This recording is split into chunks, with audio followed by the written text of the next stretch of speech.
Bagaimanakah wajah Yesus yang sebenarnya? Benarkah seperti yang ada di kalender dan lukisan rumah orang Kristen? Masihkah Tuhan menampakkan dirinya kepada manusia? Saksikan penjelasan Alkitabiah berikut ini.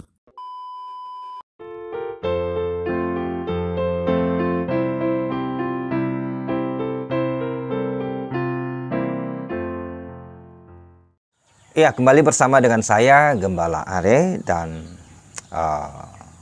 saat ini saya ingin membagikan sesuatu hal yang menarik bagi kita semua, yakni perihal mengenai wajah Yesus begitu ya. Mengapa perlu ini saya ulas Bapak Ibu? Karena ada begitu banyak orang yang mengatakan bahwa dia bertemu dengan Yesus, ya, dia bermimpi ketemu dengan Yesus, ya. Bahkan kita sering melihat orang mengatakan, wah itu wajah Yesus, ya, di awan, ada di tembok, di dalam gua, dan di segala macam tempat begitu ya. Lalu timbul pertanyaan, apakah wajah Yesus itu seperti yang mereka lihat? Ya.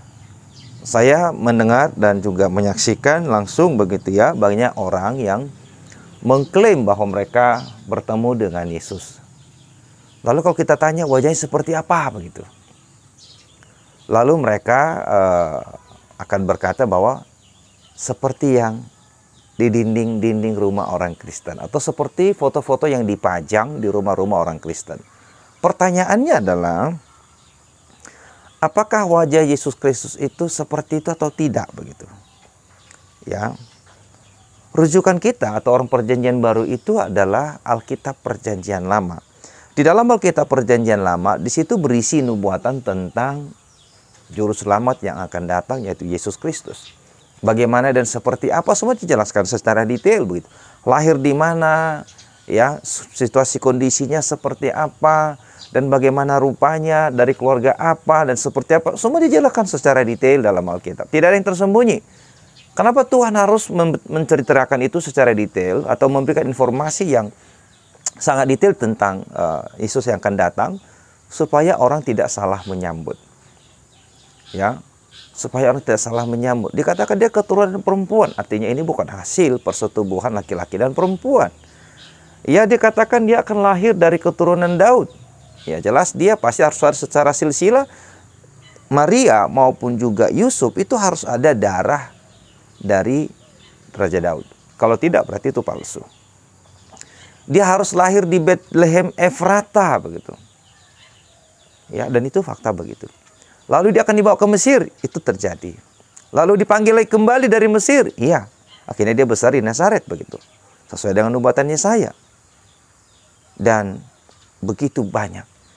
Dan saya juga menubuatkan, menyampaikan seperti apa wajah Yesus yang akan datang itu. Ya, seperti apa wajah Sang Juru Selamat, yakni Yehova yang datang dalam daging. Seperti apa wajahnya? Apakah seperti yang di kalender-kalender, begitu ya? Atau seperti yang bagaimana begitu? Nah, sebelum saya jelaskan saudara, Anda coba perhatikan foto-foto yang akan lewat berikut ya. Apakah seperti ini? Ya. Coba Anda lihat gitu ya. Ya, ada banyak versi nih. Ya, ada banyak versi. Ya, dari beberapa tadi yang sudah Anda lihat ya. Wajah yang mana begitu? Sebab setiap daerah punya wajah gambar Yesus yang berbeda. Jadi kalau Anda misalnya difoto tetapi bukan seperti itu wajah Anda, apakah Anda marah? Tentu marah saudara. Ya, mungkin wajah Anda tampan begitu ya, tiba-tiba dikasih foto yang jelek, tidak kemiripan sama sekali. Lalu orang berkata, itulah wajah dia. Nah, itu kan sebuah fitnah. Jadi hati-hati saudara, jangan sampai yang Anda kerjakan itu atau yang Anda iman itu Yesus yang lain. Ya, itu berbahaya, sangat berbahaya. Ya. Nah, coba kita lihat dalam Yesaya 53 ayat 1 sampai ayat yang ke ini ya. Kelima saya akan bacakan ya. Supaya semua lengkap. Ini nubuatan Yesaya terhadap juru selamat yang akan datang. Seperti apa dia, Alkitab kasih tahu. Yesaya 53, 1-5, siapakah yang percaya ke berita yang kami dengar? Dan kepada siapakah tangan kekuasaan Tuhan dinyatakan? Sebagai taruk ia tumbuh di hadapan Tuhan, dan sebagai tunas dari tanah kering. Ia tidak tampan, dan semaraknya pun tidak ada sehingga kita memandang dia. Dan rupa pun tidak sehingga kita menginginkannya.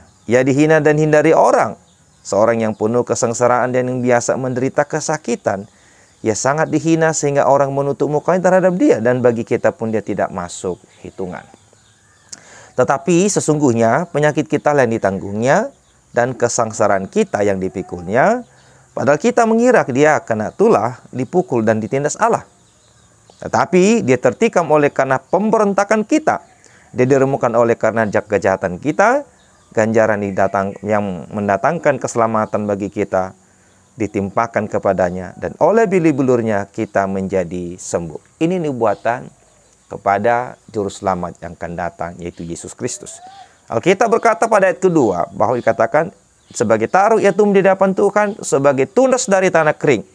Ia tidak tampan, dan semaraknya pun tidak ada sehingga kita menginginkannya, dan rupa pun tidak sehingga kita menginginkannya. Anda bayangkan ya, tidak punya rupa yang tampan, jelek begitu. Nah, wajah-wajah yang selalu lihat orang Islam, orang apalah gitu ya, atau orang Kristen yang mengatakan dia bertemu dengan Yesus begitu. Yesus seperti apa wajahnya? Mereka bilang seperti yang di kalender. Itu Yesus yang palsu. Kalau Anda bertemu dengan Yesus yang palsu, hati-hati saudara ya. Anda pasti akan mendapatkan roh yang palsu juga. Wah, itu bahaya.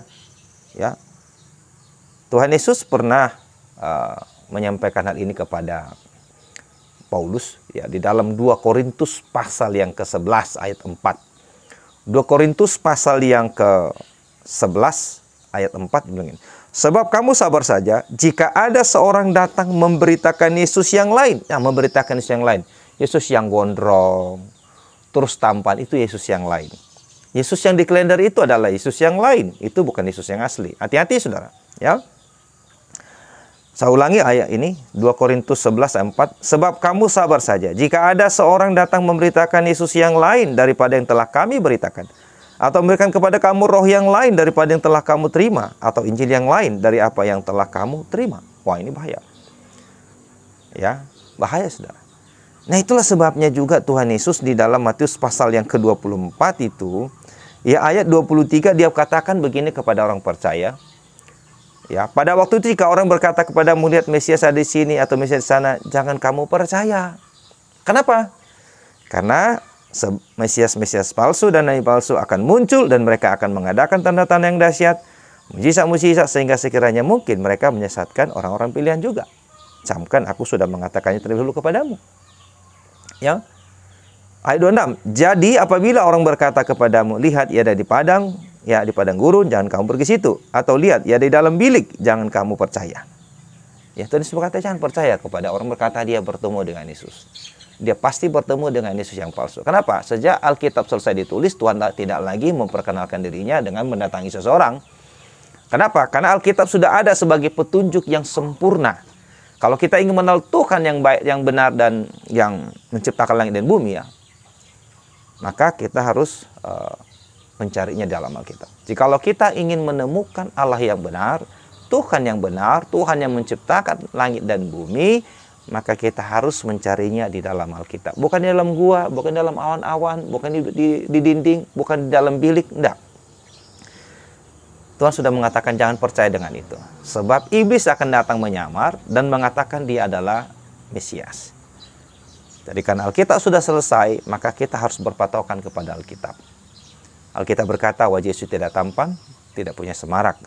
Jadi kalau ada yang ngaku-ngaku dirinya Yesus dan menyatakan diri seperti di kalender-kalender, percayalah 100% itu Yesus yang palsu.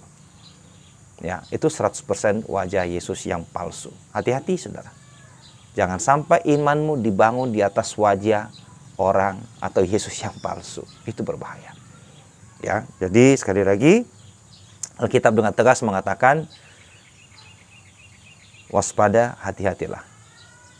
Sebab imanmu sangat bergantung kepada Alkitab. Benar tidaknya, ya, bergantung pada Alkitab. Jadi hati-hati, jangan sampai engkau bertemu dengan Yesus yang palsu. Jadi kalau foto-foto di rumahmu itu bukan foto Yesus yang asli, berarti engkau telah menyimpan atau telah mengidolakan Yesus yang palsu.